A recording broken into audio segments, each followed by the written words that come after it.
Critics hoping to keep Georgia Representative Marjorie Taylor Greene off the ballot for her role in inciting the violent assault on the U.S. Capitol are asking a judge to consider a newly released text message she wrote about former President Donald Trump declaring martial law to remain in office.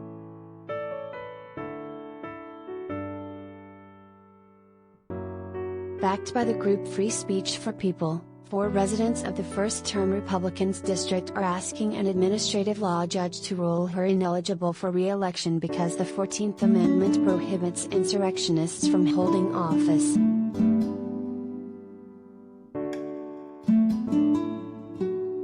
In our private chat with only members, several are saying the only way to save our republic is for Trump to call for martial law, Greene wrote in the January 17, 2021, message to then White House Chief of Staff Mark Meadows, apparently misspelling the term martial law.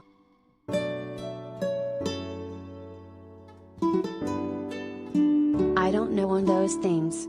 I just wanted you to tell him, her text message continued. They stole this election. We all know. They will destroy our country next. Please tell him to declassify as much as possible so we can go after Biden and anyone else.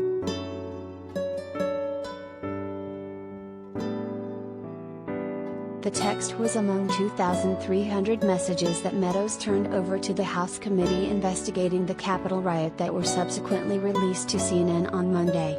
They detail the various ways Meadows was helping Trump overturn his election loss to Democrat Joe Biden.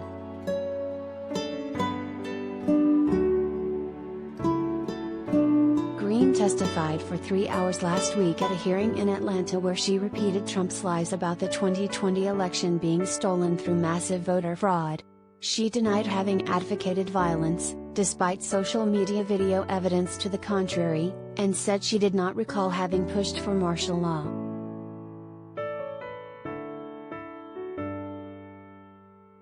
In a court filing Wednesday, lawyers wrote that the new text message undermined Greene's credibility.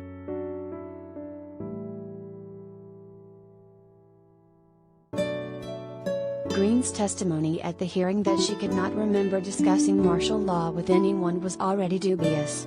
This text with President Trump's chief of staff makes her testimony even more incredible because it seems like the kind of message with the kind of recipient that a reasonable person testifying truthfully would remember, the lawyers wrote.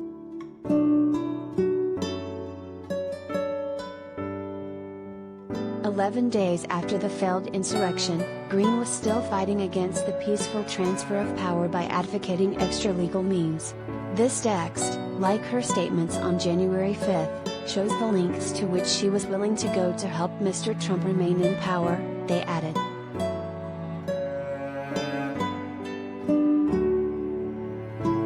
Greene's lawyer, James Bopp, said the new text doesn't prove anything and actually shows that Greene was distancing herself from the idea of martial law.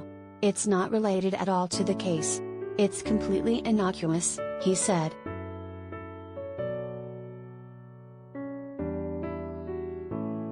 The Georgia Republican is among a handful of members of Congress that Free Speech for People is trying to have removed from election ballots, a strategy the group intends to deploy against Trump, should he run in 2024 to get his old office back.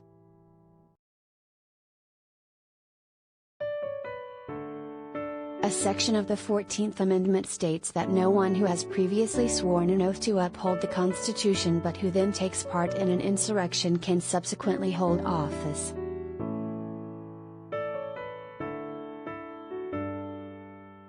The judge in the case, Charles Boudreaux, is likely to rule next week. The Georgia primary election, in which Greene faces opposition, will be held May 24.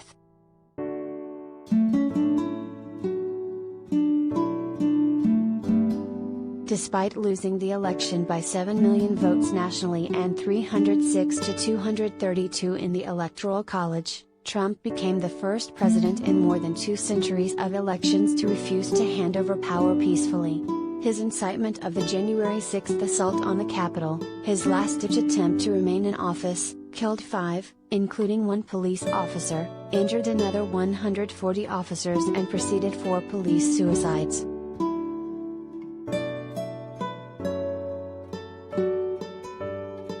Nevertheless, Trump remains the dominant figure in the Republican Party and is openly speaking about running for the presidency again in 2024.